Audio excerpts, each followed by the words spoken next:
रक्षा करतु मान्यवर बाचस्पति महोदय प्रवेश करुछन्ते।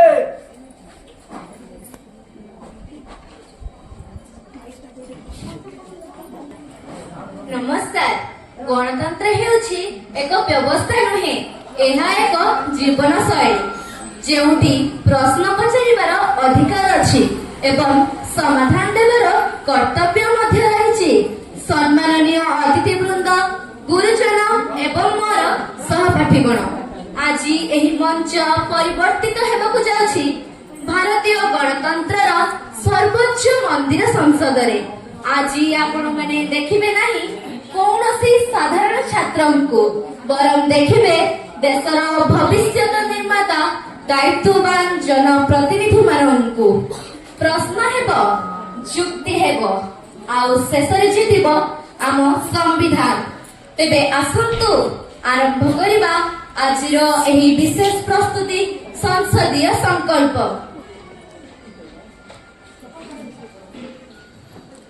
बाचस्पति महोदय प्रवेश करुछन्ते।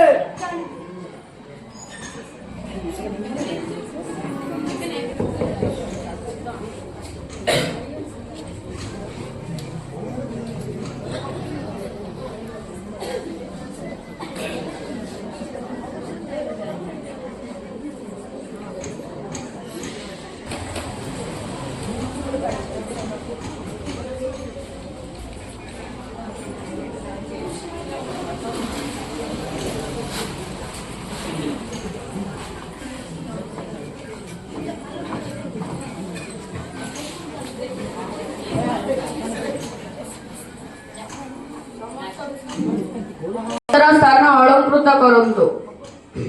वर्तमान राज्य संगीत गान करा जीवा, समस्त निज निज स्थान रे ठिया हुअन्तु।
निजर आसन ग्रहण करंतु।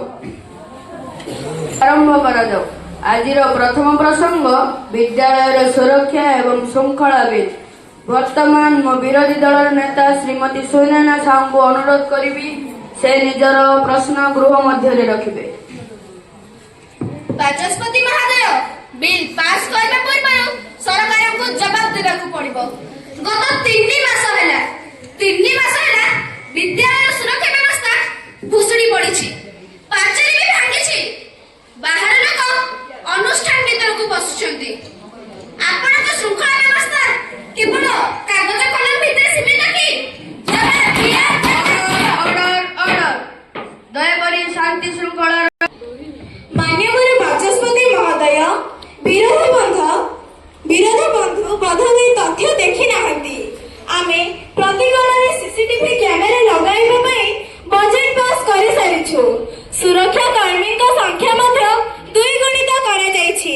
समस्या पूर्ण, किंतु समाधान आमे करूछु। बाचस्पति महोदय, सुरक्षा केवल कैमेरा रे न थाए, सुरक्षा पिला को मन रे थाए। आजिकाली पिला माने अनुशासन मानु नाहंती। सरकार कोन करूछंती? मु पचारिबाकू चाहे, सरकार कोन करूछंती?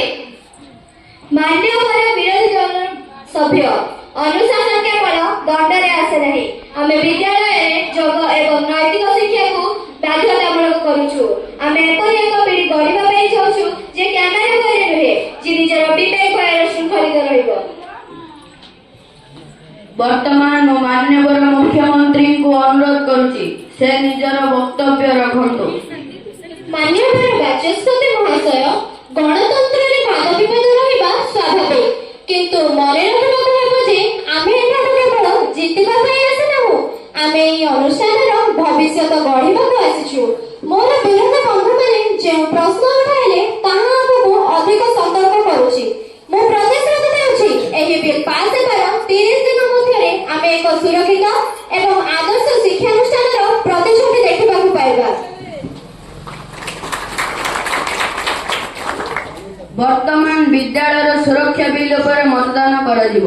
ଯେଉଁମାନେ ଏହାର ସପକ୍ଷରେ ଅଛନ୍ତି ସେମାନେ ହଁ କୁହନ୍ତୁ ଏବଂ ଯେଉଁମାନେ ଏହାର ବିପକ୍ଷରେ ଅଛନ୍ତି ସେମାନେ ନାହିଁ କୁହନ୍ତୁ। ହଁର ସଂଖ୍ୟା ଅଧିକ। ଏହି ବିଲ୍ ଗୃହୀତ ହେଲା। ଆଜିର ଏହି ବିଷୟ ସମାଲୋଚନା ଏଠି ସମାପ୍ତ ହେଲା। ଆଜିର ଆସନ୍ତା ବିଷୟ ପୁରସ୍କାରର ରାଜନୀତି। ମାନ୍ୟବର ବିରୋଧୀ ଦଳର ସଦସ୍ୟ ସୁଶ୍ରୀ ଜସ୍ମିନ ମହାକୁଡ଼ ନିଜର ପ୍ରଶ୍ନ ରଖନ୍ତୁ।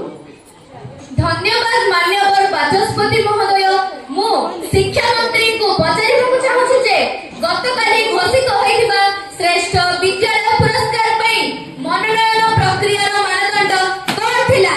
ଏପରି ଅଭିଯୋଗ ଆସୁଛି ଯେ ଯେଉଁ ବିଦ୍ୟାଳୟଟି ଶାସକ ଦଳର ନେତାଙ୍କ ନିର୍ବାଚନ ମଣ୍ଡଳୀରେ ଅଛି ତାକୁ ଅଯଥାରେ ହିଁ ପୁରସ୍କାର ଦିଆଯାଇଛି। ମାନ୍ୟବର ଶିକ୍ଷାମନ୍ତ୍ରୀ। ମାନ୍ୟବର ବାଚସ୍ପତି ମହୋଦୟ, ଏହି ଅଭିଯୋଗ ସମ୍ପୂର୍ଣ୍ଣ ଭିତ୍ତିହୀନ ଏବଂ ରାଜନୀତି ପ୍ରଣୋଦିତ। ପୁରସ୍କାର ଚୟନ ପ୍ରକ୍ରିୟା ପାଇଁ ଏକ ନିରପେକ୍ଷ କମିଟି ଗଠନ କରାଯାଇଥିଲା। ଉକ୍ତ କମିଟିରେ ଫଳାଫଳ ଉପସ୍ଥାନ ସ୍ୱଚ୍ଛତା ଏବଂ ଶିକ୍ଷକ ଛାତ୍ର ଅନୁପାତ ଆଧାରରେ ମନୋନୟନ କରିଛନ୍ତି। ବିରୋଧୀ ଦଳର ନେତାମାନେ ଶିକ୍ଷାର ବିକାଶକୁ ଦେଖିପାରୁନାହାନ୍ତି।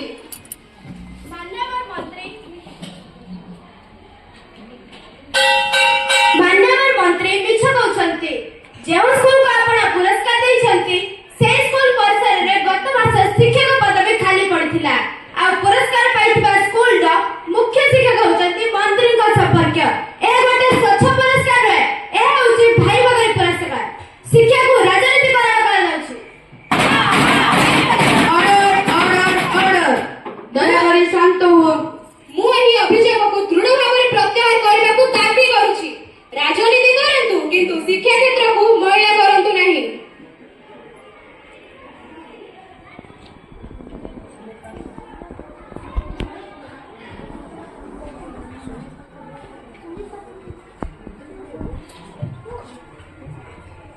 ମାନ୍ୟବର ବାଚସ୍ପତି ମହୋଦୟ, ବିରୋଧୀ ଦଳର ନେତା ଅନିୟମିତତାର କଥା କହୁଛନ୍ତି, କିନ୍ତୁ ସେତେବେଳେ କେଉଁଠି ଥିଲେ ଯେତେବେଳେ ସେମାନଙ୍କ ଶାସନ କାଳରେ ପାସ୍ ନ କରୁଥିବା ପିଲାମାନଙ୍କୁ ମଧ୍ୟ ପାସ୍ କରାଯାଉଥିଲା। ଆମ ସରକାର ଶିକ୍ଷାରେ ରୂପାନ୍ତରଣ ଆଣିଛନ୍ତି। ବିରୋଧୀ ଦଳ ଏହାକୁ ହଜମ କରିପାରୁନାହାନ୍ତି। ଆମ ଶାସନ କାଳର କଥା ଛାଡ଼ନ୍ତୁ, ବର୍ତ୍ତମାନର ପ୍ରସଙ୍ଗ ହେଉଛି ପୁରସ୍କାରରେ ହୋଇଥିବା ପକ୍ଷପାତିତା। ମୁଁ ଦାବି କରୁଛି ତୁରନ୍ତ ଉକ୍ତ ପୁରସ୍କାରକୁ ବାତିଲ କରାଯାଉ। ମନୋନୟନ କମିଟିକୁ ଭାଙ୍ଗି ଦିଆଯାଉ। ଶିକ୍ଷାମନ୍ତ୍ରୀ ଗୃହରେ କ୍ଷମା ମାଗନ୍ତୁ। ଶିକ୍ଷାମନ୍ତ୍ରୀ ସମସ୍ତଙ୍କୁ ବସିବାକୁ ନିର୍ଦ୍ଦେଶ ଦଉଛି, ନଚେତ୍ ମୁଁ କାର୍ଯ୍ୟାନୁଷ୍ଠାନ ଗ୍ରହଣ କରିବି। ମାନ୍ୟବର ବାଚସ୍ପତି ମହୋଦୟ, ବିରୋଧୀ ଦଳର ଅଭିଯୋଗକୁ ଗ୍ରହଣ କରି ମୁଁ ଘୋଷଣା କରୁଛି ଯେ ପୁରସ୍କାର ଚୟନ ପ୍ରକ୍ରିୟାର ସମସ୍ତ କାଗଜପତ୍ର ଏବଂ ମାଇକିଂ ଶୀଘ୍ର ସ୍କୁଲର ୱେବସାଇଟରେ ଉପଲବ୍ଧ କରାଯିବ। ଯଦି କୌଣସି ପ୍ରକାର ଅନିୟମିତତା ପ୍ରମାଣିତ ହୁଏ ତେବେ ମୁଁ ସ୍ୱତଃ ପ୍ରବୃତ୍ତି ଭାବରେ ପୁରସ୍କାର ବାତିଲ କରିବି। ଆମେ ସ୍ୱଚ୍ଛତାକୁ ଗୁରୁତ୍ୱ ଦେଉ, ତେଣୁ ଗଣତନ୍ତ୍ରର ମୂଲ୍ୟବୋଧକୁ ସମ୍ମାନ ଦେଇ ଆମେ ବିରୋଧୀ ଦଳର ନେତାଙ୍କୁ କମିଟିରେ ଜଣେ ସଦସ୍ୟ ଭାବରେ ଯୋଗ ଦେବାକୁ ନିମନ୍ତ୍ରଣ କରୁଛୁ। ମୁଁ ଏହି ପ୍ରସ୍ତାବକୁ ଗ୍ରହଣ କରୁଛି, କିନ୍ତୁ ଶିକ୍ଷା କ୍ଷେତ୍ରରେ ପୁଣି ଥରେ ରାଜନୀତି କଲେ ଆମେ ଏହି ଗୃହକୁ ଚଳାଇଦେବୁ ନାହିଁ। ଆପଣ ସମାଲୋଚନା କରନ୍ତୁ, ଆମେ କାର୍ଯ୍ୟ କରୁଛୁ ଏବଂ କାର୍ଯ୍ୟ କରୁଥିବୁ ମଧ୍ୟ। ଆଜିର ଏହି ବିଷୟର ଆଲୋଚନା ଏଠାରେ ସମାପ୍ତ ହେଲା। ଦୁଇ ଦଳର ସହଯୋଗ ପାଇଁ ଧନ୍ୟବାଦ। ଶ୍ରୀମତୀ ଖୁସି ମହାପାତ୍ର, ଆପଣ ଆପଣ ପ୍ରଶ୍ନ ରଖନ୍ତୁ। ମାନ୍ୟବର ବାଚସ୍ପତି ମହାଶୟ, ମୁଁ ଏହି ଗୃହର ଦୃଷ୍ଟି ଆକର୍ଷଣ କରୁଛି ଯେ ରାଜ୍ୟରେ ଚାଷୀମାନେ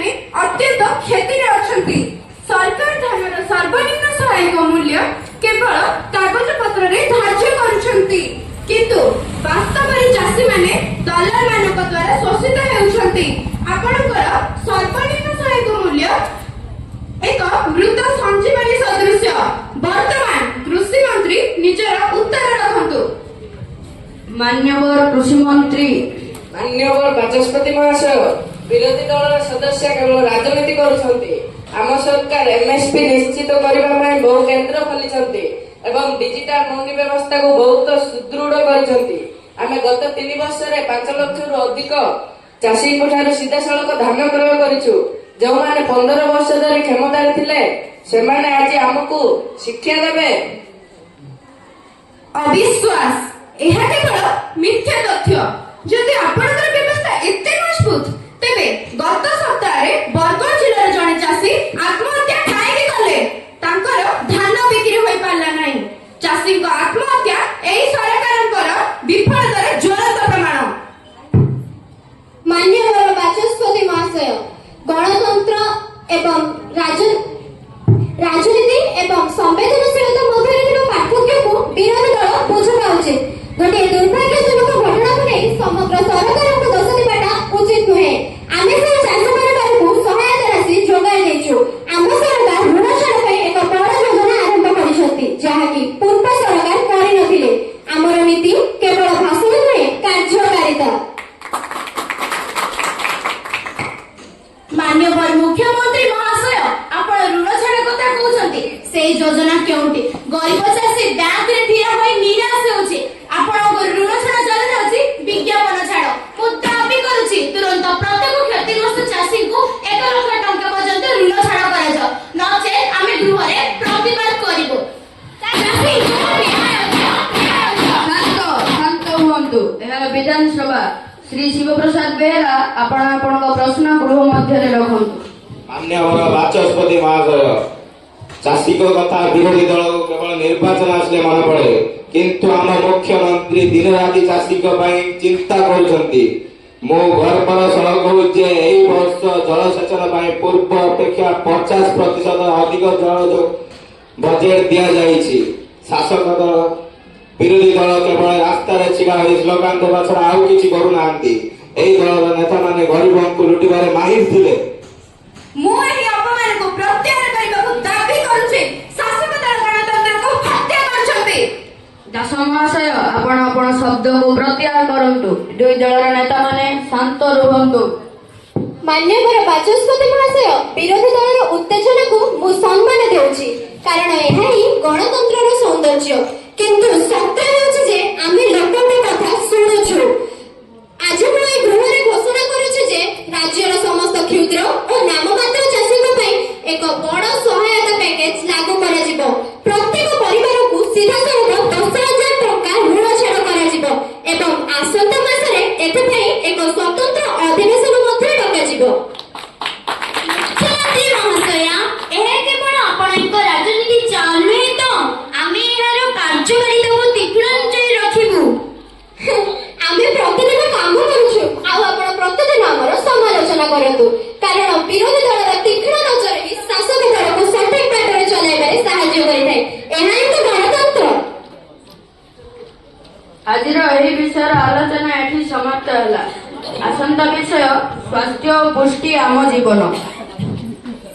ଆଜି ଆମ ବିଦ୍ୟାଳୟ ସ୍ତରୀୟ ବିଧାନସଭା ଗୃହର ବିଷୟ ସ୍ୱାସ୍ଥ୍ୟ ଓ ପୁଷ୍ଟି। ସୁସ୍ଥ ଶରୀର ସୁସ୍ଥ ମନ ଆମ ସଫଳତାର ଭିତ୍ତି। ଏହି ଆଲୋଚନା ଦ୍ୱାରା ଆମେ ଶିଖିବା ଯେ କିପରି ନିଜ ଶରୀର ଖାଦ୍ୟ ଅଭ୍ୟାସକୁ ସୁସ୍ଥ ରଖିପାରିବୁ। ବର୍ତ୍ତମାନ ମୁଁ ଶିକ୍ଷା ମନ୍ତ୍ରୀଙ୍କୁ ଅନୁରୋଧ କରିବି ସେ ନିଜର ମତାମତ ଗୃହ ମଧ୍ୟରେ ରଖିବେ। ଧନ୍ୟବାଦ ବାଚସ୍ପତି ମହୋଦୟ, ସୁଯୋଗ ପ୍ରଦାନ କରିଥିବାରୁ। ସ୍ୱାସ୍ଥ୍ୟ ମାନେ କେବଳ ରୋଗ ନଥିବା ଶରୀର ନୁହେଁ, ଶରୀର ମନ ଓ ଆତ୍ମାର ସମନ୍ୱୟ ହେଉଛି ସ୍ୱାସ୍ଥ୍ୟ। ଦିନକୁ 2 ଥର ଦାନ୍ତ ଘଷିବା, ହାତ ଧୋଇ ଖାଇବା ଓ ସୁପାନୀୟ ଜଳ ପିଇବା ଭଳି କାର୍ଯ୍ୟ କଲେ ଆମ ଶରୀର ସୁସ୍ଥ ରହେ। ବିରୋଧୀ ଦଳର ସଦସ୍ୟମାନେ ନିଜ ନିଜର ପ୍ରଶ୍ନ ଗୃହ ମଧ୍ୟରେ ରଖନ୍ତୁ। ମହୋଦୟ ଧନ୍ୟବାଦ। ମୋର ପ୍ରଶ୍ନ ସ୍ୱାସ୍ଥ୍ୟ ମନ୍ତ୍ରୀ ମହୋଦୟଙ୍କୁ। ବିଦ୍ୟାଳୟରେ ଦିଆଯାଉଥିବା ଖାଦ୍ୟ ଛାତ୍ରଛାତ୍ରୀମାନଙ୍କ ପାଇଁ ସ୍ୱାସ୍ଥ୍ୟକର କି ନୁହେଁ ତାହା ଜାଣିବା ନିହାତି ଆବଶ୍ୟକ। ଏହି ବିଷୟରେ ସ୍ୱାସ୍ଥ୍ୟ ମନ୍ତ୍ରୀ ଜାଗ୍ରତ ରହିବା ନିହାତି ଦରକାର। ଆମେ ଯାହା ଖାଉଛୁ ସେହି ଖାଦ୍ୟ ଆମ ଶରୀର ପାଇଁ ନିହାତି ଆବଶ୍ୟକ। ପୁଷ୍ଟିକର ଖାଦ୍ୟ ଆମ ଶରୀର ପାଇଁ ନିହାତି ଆବଶ୍ୟକ। ବିଦ୍ୟାଳୟରେ ଯୋଗାଇ ଦିଆଯାଉଥିବା ଖାଦ୍ୟରେ କାର୍ବୋହାଇଡ୍ରେଟ୍, ଭିଟାମିନ୍, ମିନେରାଲ, ପ୍ରୋଟିନ ଇତ୍ୟାଦି ଭରପୁର ମାତ୍ରାରେ ରହିଛି ଏବଂ ଏଥିପ୍ରତି ଆମେ ଧ୍ୟାନ ମଧ୍ୟ ଦେଉଛୁ।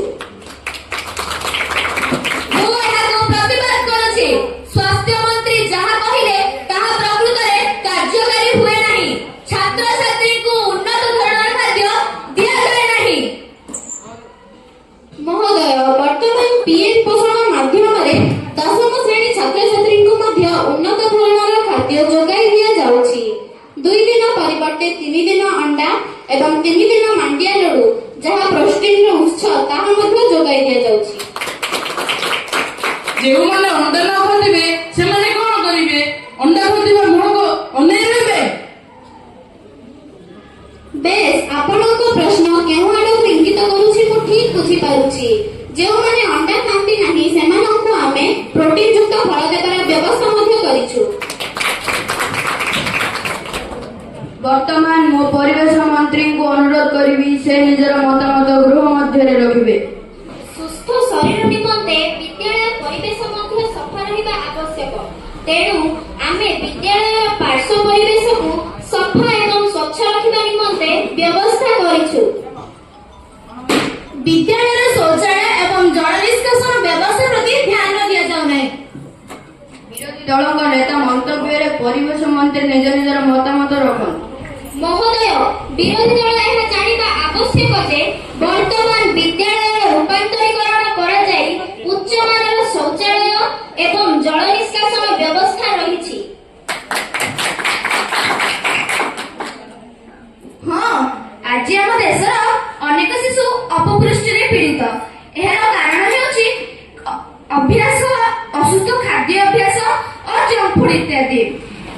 ସରକାର ପିଏମ୍ ପୋଷଣ ଖାଦ୍ୟ ଯୋଜନା ମାଧ୍ୟମରେ ଏହାକୁ ଦୂର କରିବାକୁ ଚେଷ୍ଟା କରୁଛନ୍ତି, ଯାହା ସ୍ୱାଗତ ଯୋଗ୍ୟ।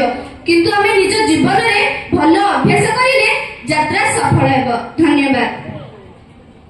ଆଲୋଚନା ଏଠି ସମାପ୍ତ ହେଲା। ଗୃହକୁ ଆସନ୍ତାକାଲି ପର୍ଯ୍ୟନ୍ତ ମୁଲତବୀ ଘୋଷଣା କରାଗଲା। ଜୟ ହିନ୍ଦ।